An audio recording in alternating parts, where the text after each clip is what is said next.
வணக்கம். நான் கனி மார்த்தாண்டன். இன்றைய ஜோதிட வகுப்பில் திருமணம் தாமதமாவதற்கு என்ன கிரக அமைப்புகள் இல்லை என்ன தோஷம் காரணமாக இருக்கும், அதை பற்றி தான் இன்றைக்கி ஜோதிட வகுப்பில் நீங்கள் தெரிஞ்சுக்க போகிறீங்க. ஒரு ஜாதகத்தில் லக்கணத்தில் எந்த கிரகங்களும் இல்லாமல் சுத்தமாக இருக்கா அப்படின்னு சொன்னால் அப்போ திருமண வாழ்க்கை சீக்கிரமாக கிடைக்கும் அப்படின்னு எடுத்துக்கலாம். பார்க்கும்போதே லக்கணத்தில் ஏதாவது ஒரு அசுப கிரகம் அமர்ந்திருக்கு அப்படின்னு சொன்னால் அப்போ திருமண வாழ்க்கை தாமதமாகத்தான் நடக்கும் அப்படிங்கிற விஷயத்தை நீங்கள் கண்டிப்பாக எடுத்துக்கலாம். லக்கணப்படி ஒரு கிரகம் அசுபரா இல்லை சுப கிரகமான்ற விஷயத்தை நீங்கள் விட்டுட்டு இயற்கையாகவே அசுப கிரகங்களாக இருக்கக்கூடிய செவ்வாய், சனி, ராகு, கேது, சூரியன், இந்த 5 கிரகங்களில் ஏதாவது ஒன்று லக்கணத்தில் அமர்ந்திருக்கு அப்படின்னு சொன்னால் ஜாதகருக்கு திருமண வாழ்க்கை என்பது தாமதமாகத்தான் அமையும். லக்கணத்தில் அசுப கிரகங்கள் அமர்ந்திருந்தால் எந்த கிரகம் இருந்தாலும் சரி, அதனுடைய பார்வை 7ஆம் இடத்தின் மீது பதியும். எல்லா கிரகங்களுக்குமே அந்த 7ஆம் இடத்தை பார்க்கக்கூடிய ஒரு ஆற்றல் என்பது உண்டு. அப்படின்னா லக்கணத்தில் ஒரு அசுப கிரகம் இருந்தால் 7ஆம் பார்வையாக 7ஆம் இடமான திருமண ஸ்தானத்தை பார்க்கும். அப்போ திருமண வாழ்க்கை என்பது தாமதமாகும். 7ஆம் இடத்துல கிரகங்கள் இருந்தால் மட்டும்தான் திருமண வாழ்க்கை தாமதமாகும் என்ற நினைப்பு எண்ணம் பலருக்கு இருக்கு.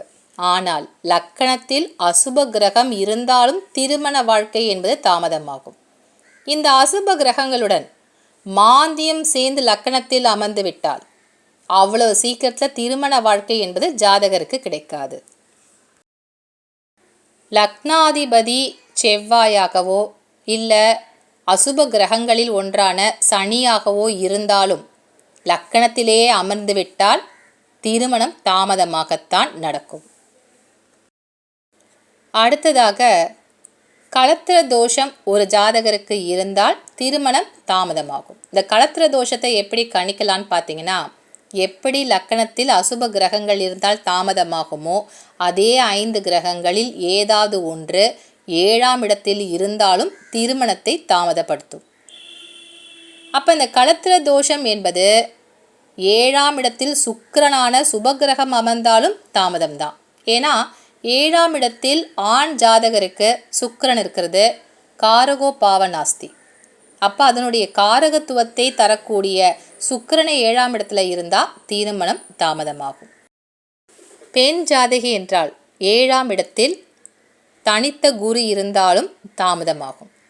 ஏன்னா கேந்திர ஸ்தானமான 7ஆம் இடத்தில் குரு இருந்தால் அந்த இடத்தில் ஒரு கேந்திராதிபத்திய தோஷத்தை தருவார். குருவினுடைய பார்வை நன்மை செய்யும் என்றாலும் அது இருக்கக்கூடிய இடத்தில் ஒரு வீழ்ச்சியை தரும்.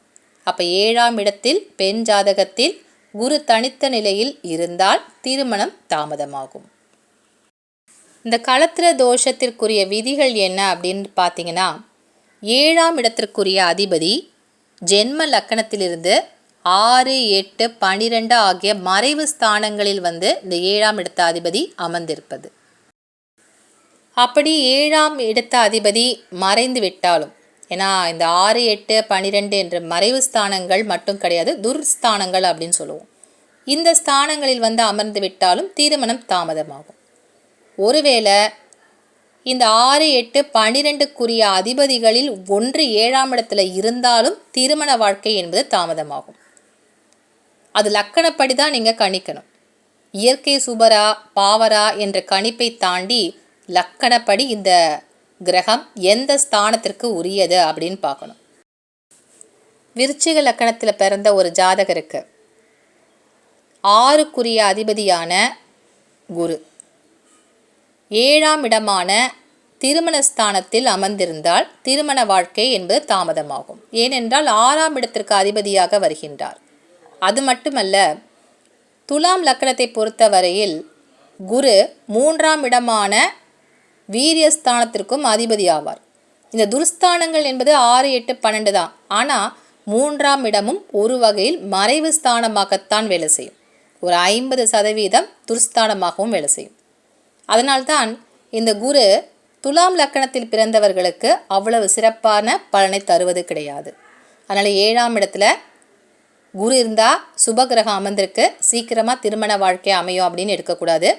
லக்கணப்படி பார்க்கின்ற பொழுது அந்த குரு 7ஆம் இடத்தில் இருப்பதால் 6ஆம் இடத்திற்கு அதிபதி, அது மட்டுமல்ல 7ஆம் இடமான கேந்திரஸ்தானத்தில் குரு அமர்ந்திருக்கிறதுனால தனித்த குரு கேந்திராதிபத்திய தோஷத்தை தருவார். இந்த அமைப்புப்படி திருமண வாழ்க்கை தாமதமாகும். 7ஆம் இடத்த அதிபதி நீசம் பெற்ற நிலையை விட இந்த 7ஆம் இடத்த அதிபதி வக்ரம் பெறுவது அவ்வளவு சிறப்பில்லை, அவங்களுக்கு திருமணம் தாமதமாகும். அப்போ 7ஆம் இடத்த அதிபதி நீசம் பெற்றால் கூட கொஞ்சம் சீக்கிரமாக திருமணம் ஏதோ ஒரு வகையில் நடக்கும் அப்படின்னு சொல்லலாம். ஆனால் அந்த 7ஆம் இடத்த அதிபதி வக்ரம் பெற்று விட்டால் திருமண வாழ்க்கை என்பது தாமதப்படுத்தும் இந்த வக்ர கிரகம் அப்படிங்கிறது நீங்கள் நினைவில் வச்சுக்கணும். 7ஆம் இடத்தில் அசுப கிரகமான சூரியன் பலம் பெற்று இருக்கக்கூடிய ஜாதக அமைப்பு. அப்படி இல்லைன்னா சூரியன் மட்டும் இருந்தார் அப்படின்னு சொன்னாலும் அந்த ஜாதகருக்கு திருமண வாழ்க்கை என்பது எளிதில் அமையாது. ஏன்னா இந்த 7ஆம் இடத்தில் சூரியன் என்பது ஒரு திருமண வாழ்க்கையில் மிகப்பெரிய தடையாக செயல்படும். ஆனால் 7ஆம் இடத்தில் என்ன கிரகம் இருக்கு அப்படிங்கிறதையும் நீங்கள் பார்க்கணும். 7ஆம் இடத்திற்கு சனியினுடைய பார்வை கிடைக்குதான்றத பாருங்கள். சனி நின்ற இடத்துலேருந்து 3, 7, 10 ஆகிய ஸ்தானங்களை பார்ப்பார். அப்போ சனியினுடைய பார்வை எப்படி கிடைக்கும்? சனி லக்கணத்தில் இருந்தால் 7ஆவது பார்வையாக 7ஆம் இடத்தை பார்ப்பார். சனி ஜாதகத்தில் 5ஆம் இடமான பூர்வ புண்ணிய ஸ்தானத்தில் இருந்தாலும் அவருடைய 3ஆவது பார்வை என்பது 7ஆம் இடத்தின் மீது பதியும். 10ஆம் இடமான கர்மஸ்தானத்தில் ஒரு ஜாதகருக்கு சனி இருந்தால் அவருடைய பார்வை 7ஆம் இடத்தின் மீது பதியும்.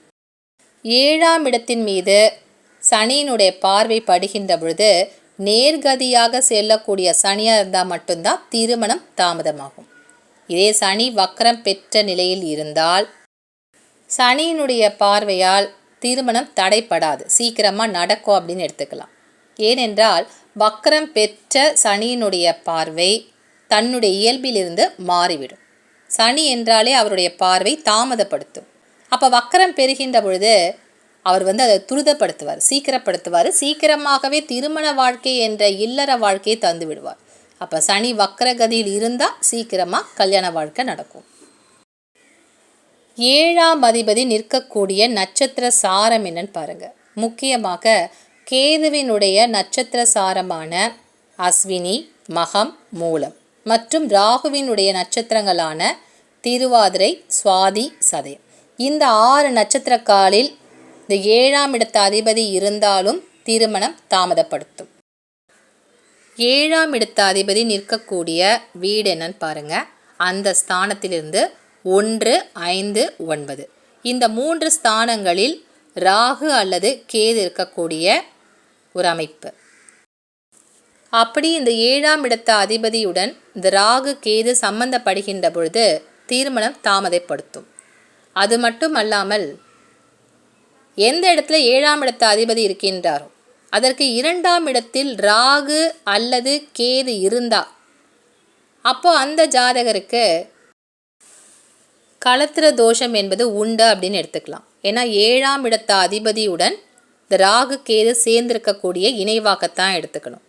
எப்போவுமே இந்த 1, 5, 9 ஆகிய ஸ்தானங்களில் ராகு அல்லது கேது இருந்தால் அது இணைவாக எடுத்துக்கிறோமோ அதே போல் 7ஆம் இடத்த அதிபதி நின்ற ஸ்தானத்திற்கு 2ஆம் இடத்தில் ராகு அல்லது கேது இருந்தாலும் இணைவாகத்தான் எடுத்துக்கணும்.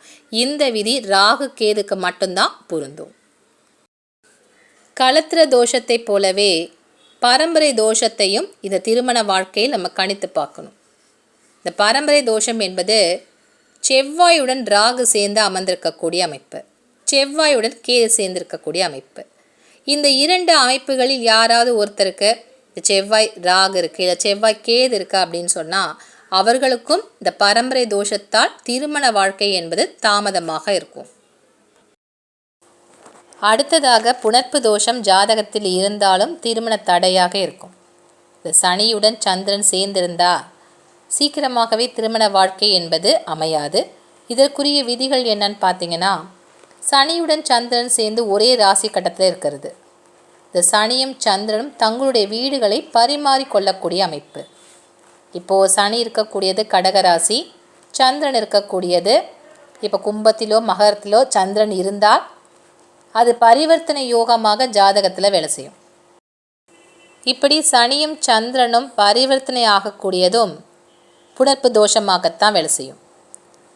சனி இருக்கக்கூடியது சந்திரனுடைய நட்சத்திர சாரங்கள் என்றாலும் சரி, இல்லை சந்திரன் இருக்கக்கூடியது சனியினுடைய சாரம் பெறுவது புணர்ப்பு தோஷம். சனியினுடைய பார்வை சந்திரனுக்கு கிடைத்தாலும் அது புணர்ப்பு தோஷமாக ஜாதகத்தில் வேலை செய்யும். இந்த நட்சத்திர சாரம் என்பது சனி நிற்கக்கூடிய நட்சத்திரம் என்னன்னு பாருங்கள். இந்த பாதச்சார அட்டவணையில் சனி நிற்கக்கூடியது சந்திரனுடைய நட்சத்திரங்களான ரோஹிணி, அஸ்தம், திருவோணமாக இருந்தால் அப்போ அந்த புணர்ப்பு தோஷம் ஜாதகத்தில் இருக்குன்னு அர்த்தம். அதே இந்த பாதச்சார அட்டவணையில் சந்திரன் இருக்கக்கூடியது சனியினுடைய நட்சத்திரங்களான பூசம், அனுஷம், உத்திரட்டாதியாக இருந்து சனியினுடைய பார்வை சந்திரனுக்கு கிடைத்தால் மட்டும்தான் அது புணர்ப்பு தோஷமாக வேலை செய்யும். சனியினுடைய பார்வை இல்லை, ஆனால் சனியினுடைய நட்சத்திரத்தில் ஒருத்தர் பிறந்திருந்தால் அவருக்கு புணர்ப்பு தோஷம் அப்படின்னு எடுத்துக்கக்கூடாது. சனியினுடைய பார்வைகள் 3, 7, 10 ஆகிய ஸ்தானங்களை பார்க்கக்கூடிய சனியின் பார்வை சந்திரனுக்கு கிடைத்தால் மட்டும்தான் அது புணர்ப்பு தோஷமாக வேலை செய்யும். ராகுவும் கேதுவும் சனி மற்றும் சந்திரனுடைய நட்சத்திர சாரங்களில் இருந்தாலும் 2 கிரகமும் இருந்தால் அது ஒரு வீரியமான புணர்ப்பு தோஷமாக ஜாதகத்தில் வேலை செய்யும். இதையும் நீங்கள் பாதச்சார அட்டவணையில் பார்த்து தான் தெரிஞ்சுக்கணும். இன்றைய ஜோதிட வகுப்பில் திருமணம் தாமதமாவதற்கு என்ன கிரக அமைப்புகள் முக்கியமான ஒரு காரணம், இல்லை என்ன தோஷம் இருந்தால் திருமணம் தாமதமாகும், அதற்கான முழுமையான ஒரு விளக்கங்களை நீங்கள் இன்றைக்கி வகுப்பில் பார்த்து தெரிஞ்சிட்ருப்பீங்க. மீண்டும் அடுத்த வகுப்பில் உங்களை சந்திக்கின்றேன். நன்றி, வணக்கம்.